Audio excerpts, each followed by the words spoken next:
আমরা যদি বিরোধে লিপ্ত হই তাহলে পরাশক্তিগুলোর সুবিধা তখন আমাদের কাউকে দিতে হবে ট্রানজিট, কাউকে দিতে হবে সেন্ট মার্টিন, কাউকে দিতে হবে দেশের অর্ধেক। 24-এর ছাত্র নাগরিক অভ্যুত্থানের পরেও যদি সেই বিরোধ আমাদেরকে খায় তাহলে এতগুলো তাজা জেনজির রক্ত বৃথা যাবে। চিল্লায় বলো ঠিক কিনা? মনে রাখবেন, যখন আমি একা থাকি তখন আমি ব্যক্তি, যখন আমরা সবাই মিলি তখন আমরা শক্তি। What are the drawbacks and disadvantages of division, social and political division in the society? Disunity. আমরা যদি বিচ্ছিন্ন হই, একে অপরের যদি মারামারি করি, একজন যদি আরেকজনের কাফের ফতোয়া দেয়, আমাদের কি ক্ষতি? এক নাম্বার ক্ষতি হচ্ছে আমরা যদি বিচ্ছিন্ন হই আমাদের শক্তি কমে যাবে, আমাদের পাওয়ার আমরা হারাবো। আমাদের কি হারাবো?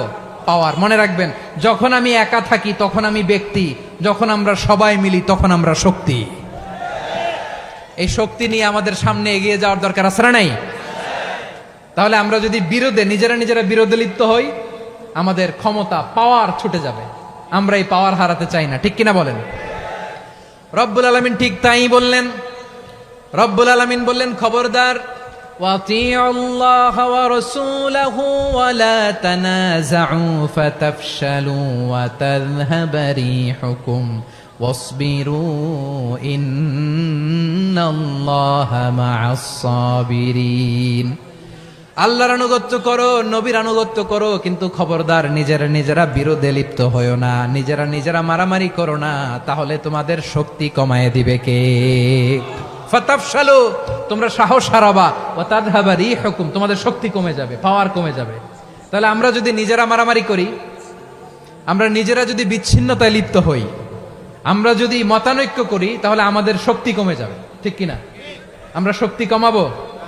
আচ্ছা, ছোট্ট একটা বাঁশের কঞ্চি যদি আপনারা দেয়, পায়ের মধ্যে ধাক্কা দিয়ে ভাঙতে পারবেন না? এরকম বাঁশের কঞ্চি যদি 20টা একসাথে জোড়া লাগায় দেয়, ভাঙতে পারবেন? কথা বোঝে নাই মনে হয়।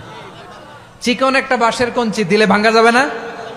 এরকম চিকনই 20টা বাঁশের কঞ্চি একসাথে লাগাই দিলে ভাঙতে পারবেন? কারণ যখন আমি একা থাকি তখন আমি ব্যক্তি, যখন আমরা সবাই মিলি তখন আমরা শক্তি। আমরা যেন শক্তি না হারাই। আমরা বিরোধে লিপ্ত হলে আমাদের শক্তি কমে যাবে। এই হচ্ছে 1 নম্বর ডিসঅ্যাডভান্টেজ। 2 নম্বর ডিসঅ্যাডভান্টেজ হচ্ছে আমরা নিজেরা বিরোধে লিপ্ত হলে অন্যরা আমাদের মাথায় কাঁঠাল ভেঙে খাইতে সুবিধা হয়। কথা বোঝেন নাই? আমরা যদি বিরোধে লিপ্ত হই তাহলে পরাশক্তিগুলোর সুবিধা তখন আমাদের কাউকে দিতে হবে ট্রানজিট, কাউকে দিতে হবে সেন্ট মার্টিন, কাউকে দিতে হবে দেশের অর্ধেক। চিল্লায় বলো ঠিক কিনা? নিজেদের প্রবলেম সলভ করার ক্যাপাসিটি আমাদের আর থাকবে না। নিজেরা বিরোধে জড়ালে পরাশক্তিগুলো আমাদের মাথায় কাঁঠাল ভেঙে খায়।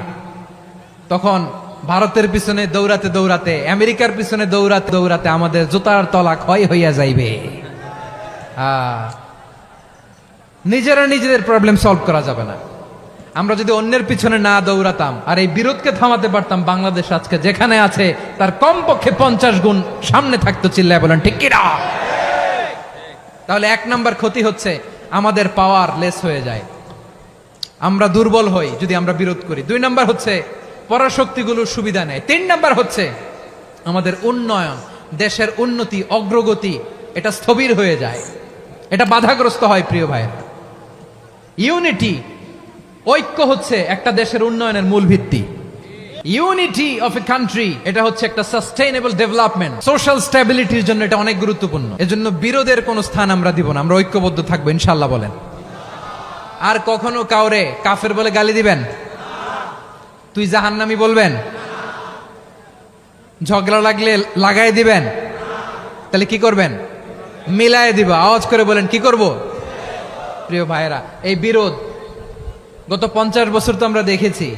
ধর্মীয় অঙ্গন বলেন, সামাজিক অঙ্গন বলেন, রাজনৈতিক অঙ্গন বলেন, এই বিরোধ আমাদেরকে শেষ করে দিয়েছে। এই 24-এর ছাত্র নাগরিক অভ্যুত্থানের পরেও যদি সেই বিরোধ আমাদেরকে খায় তাহলে এতগুলো তাজা জেনজির রক্ত বৃথা যাবে। চিল্লায় বলো ঠিক কিনা? বৃথা যেতে দিতে চাই না, আমরা ঐক্যবদ্ধ থাকতে চাই। রাজি আছেন? আমরা আর কাদা ছড়াছড়ি করব না। অনেক হয়েছে, আন্না, এবার থামুন। অনেক হয়েছে, আন্না।